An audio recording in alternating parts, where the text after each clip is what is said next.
निवेश करना एक अपनी शौक है, एक कला है। यदि आपका इनकम अच्छा हो रहा है, आपके पास अच्छी सैलरी आ रही है, तो आपको निवेश करने में कोई भी दिक्कत नहीं होना चाहिए, आप मस्त निवेश कर सकते हैं।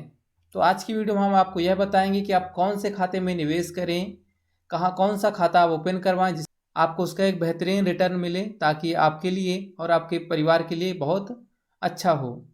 तो आज की वीडियो में हम बात करने वाले हैं कि पोस्ट ऑफिस का पीपीएफ अकाउंट क्या होता है और पीपीएफ अकाउंट की जो क्राइटेरिया और प्लान है इसके विषय में, कि पोस्ट ऑफिस पीपीएफ खाते का जो ब्याज दर है वो क्या रहता है, और यदि आप 500 जमा करें, 1000 जमा करें, 5000 जमा करें या फिर 1,50,000 रुपये जमा करें तो आपको उसका रिटर्न कितना मिलेगा।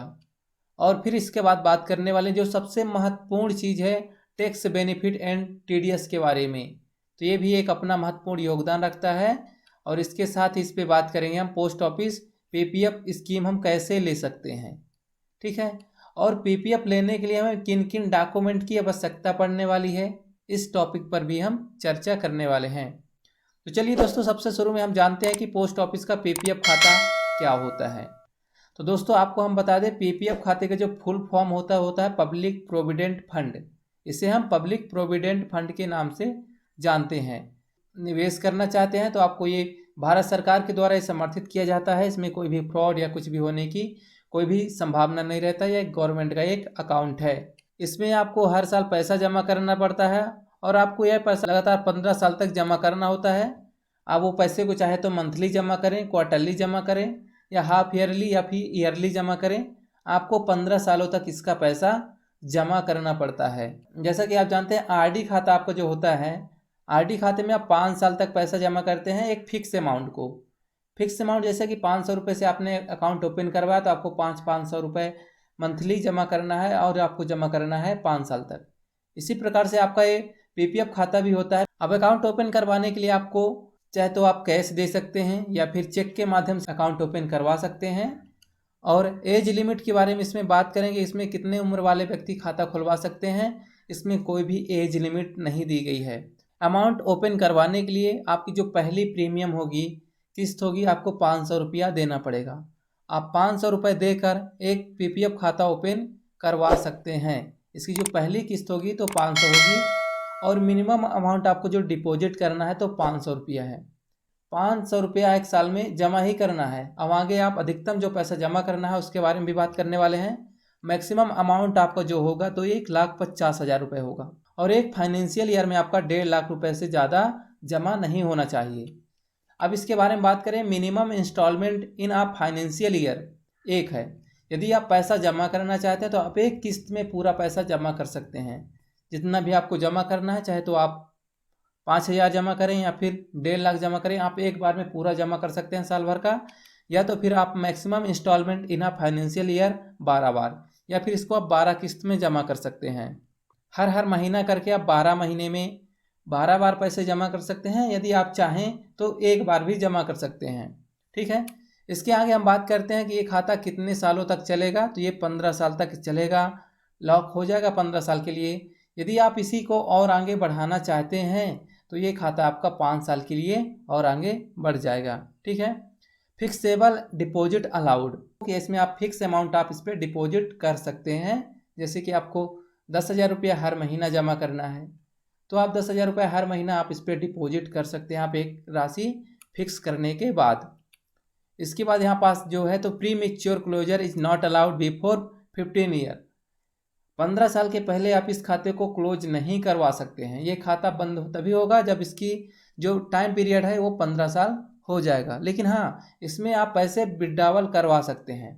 आपका जब अकाउंट ओपन से 7 साल हो जाएगा तो 7 साल होने के बाद आपको यदि पैसे की आवश्यकता पड़ती है, कोई भी आपका इमरजेंसी वर्क आता है, तो आप इसमें से 7 साल के बाद कुछ पैसे आप विड्रॉवल करवा सकते हैं। पीपीएफ खाते से आप लोन भी ले सकते हैं।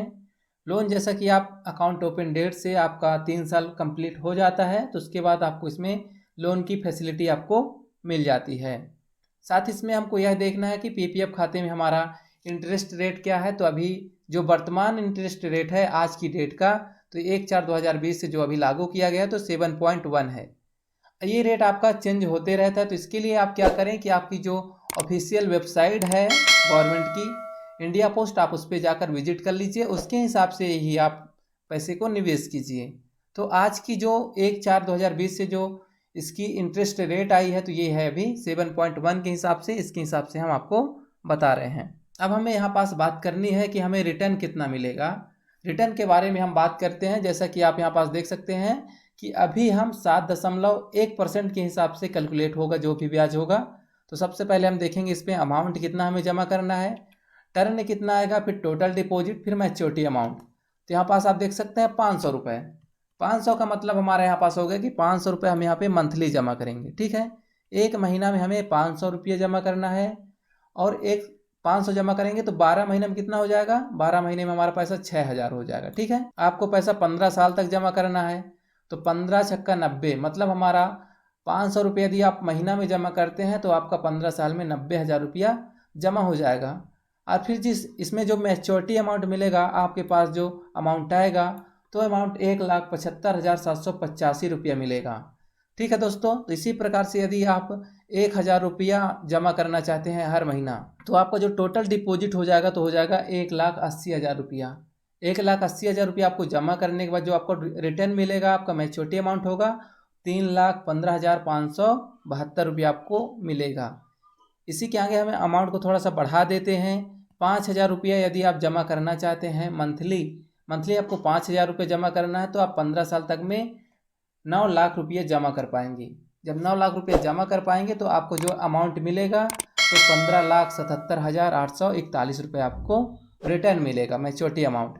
और इसी के साथ में यदि आप 10,000 रुपये मंथली डिपॉजिट करना चाहते हैं तो आपको 15 साल तक जमा करना है और आपको जो डिपॉजिट अमाउंट हो जाएगा तो 18 लाख रुपये आपका डिपॉजिट अमाउंट कहलाएगा। और उसका जो मैच्योरिटी अमाउंट मिलेगा, रिटर्न मिलेगा 31,55,680 रुपया आपको मिलने वाला है। और इसी के साथ में यदि आप 12,500 रुपये जमा करेंगे एक महीना में, 12,500 रुपये आपको एक महीना में जमा करना है और ये आपका यदि 12 महीना पैसा जमा करते तो ये हो जाएगा आपका 1.5 लाख रुपये, 1.5 लाख। ठीक है, आपका 1.5 लाख रुपये अधिकतम है, आप इससे ज़्यादा नहीं जमा कर सकते महीना में। यदि आप अधिकतम अपनी लिमिट का जमा करते हैं, जैसे 1,50,000 रुपये एक महीना में जमा करेंगे तो आपका 15 साल जब आप जमा करेंगे तो टोटल डिपॉजिट आपका हो जाएगा 22,50,000 रुपया आपका डिपॉजिट हो जाएगा जब आप इसकी अधिकतम लिमिट में पैसा जमा करेंगे। अधिकतम लिमिट इसकी 1.5 लाख रुपया। यदि आप एक साल में 1.5 लाख रुपये जमा करते हैं तो आपको इतना जमा करना पड़ेगा और इसका जो मैच्योरिटी अमाउंट होगा तो वो हो जाएगा आपका कितना, 39,44,600 रुपया हो जाएगा। इसी के साथ में हम इस पर बात करने वाले हैं इसमें टैक्स बेनिफिट और टीडीएस के बारे में।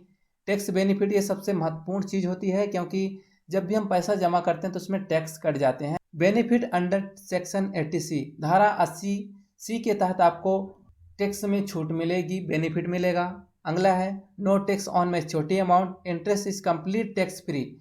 आपकी जो मैच्योरिटी अमाउंट होगी उसमें जो आपका ब्याज बनेगा वो ब्याज आपका कंप्लीटली टैक्स फ्री होगा, आपको कोई भी टैक्स नहीं देना पड़ेगा। इसी के साथ में TDS is not applicable on interest earn tax, जो आपका अर्न होगा इंटरेस्ट रेट उस पर कोई भी टीडीएस नहीं लगेगा। ये सबसे बेहतरीन चीज़ है इस पोस्ट ऑफिस पीपीएफ खाते में। अब इसी के आगे हम बात करते हैं कि पोस्ट ऑफिस का पीपीएफ स्कीम कैसे ले सकते हैं। पोस्ट ऑफिस में जाकर आप बैंकों में भी जाकर पीपीएफ अकाउंट ओपन करवा सकते हैं, वहाँ का जो भी रेट होगा उसके हिसाब से कैलकुलेट होगा। यदि आप पोस्ट ऑफिस में खाता खुलवाना चाहते हैं तो आप अपने नज़दीकी पोस्ट ऑफिस में जाकर इस अकाउंट को आप ओपन करवा सकते हैं। इसमें डॉक्यूमेंट क्या लगेगा, यदि हम अकाउंट ओपन करवाते हैं तो हमें डॉक्यूमेंट क्या लगना है, नॉर्मल केवाईसी और इसके बाद में आईडी प्रूफ, एड्रेस प्रूफ। तो आईडी प्रूफ में आप कुछ भी, Aadhaar card, PAN card, voter ID ये देख सकते हैं, लेकिन आधार कार्ड आपका कंपलसरी अब हो गया है। और इसके साथ में आपका 2 फोटो लगती है और बैंक अकाउंट डिटेल, यदि आपका सेविंग अकाउंट है तो आप उसकी डिटेल भी दे सकते हैं। और इसमें एक सबसे महत्वपूर्ण बातें हैं, जैसा कि आपका जो एमआईएस खाता होता है तो उसको आप ज्वाइंट भी ओपन करवा सकते हैं, लेकिन पीपीएफ खाते को आप सिंगल ही अकाउंट ओपन करवा सकते हैं। कहने का मतलब यह है कि एक व्यक्ति के नाम में एक ही खाता खोला जाएगा और यदि दूसरे व्यक्ति के नाम में खोलते हैं तब वह दूसरा खाता उसका खोला जाएगा।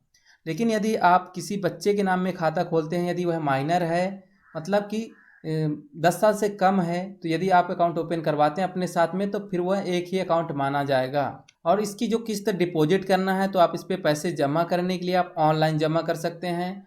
ऑनलाइन जैसे कि आप अपने पोस्ट ऑफिस का, यदि आप नेट बैंकिंग यूज कर रहे हैं तो आप पोस्ट ऑफिस नेट बैंकिंग के जरिए भी डिपॉजिट कर सकते हैं, या फिर अपने आप फ़ोन से, आपका जो पर्सनल फ़ोन होता है उसके माध्यम से भी आप इसमें India post payment bank application login करने के बाद वहाँ से भी आप डिपॉजिट कर सकते हैं। पीपीएफ खाते में कैसे पैसे को डिपॉजिट करना है घर बैठे, इसके बारे में भी मैं अगली वीडियो में आपको डिस्कस करके बता दूंगा कि आप कैसे डिपॉजिट करेंगे। और इसी के साथ में हम अपनी वीडियो यहीं पे समाप्त करते हैं।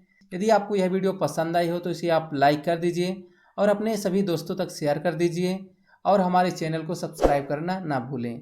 हम मिलते हैं दोस्तों आपसे अगली वीडियो में। अभी के लिए हमें इजाज़त दीजिए। Goodbye, thanks for watching, all of you.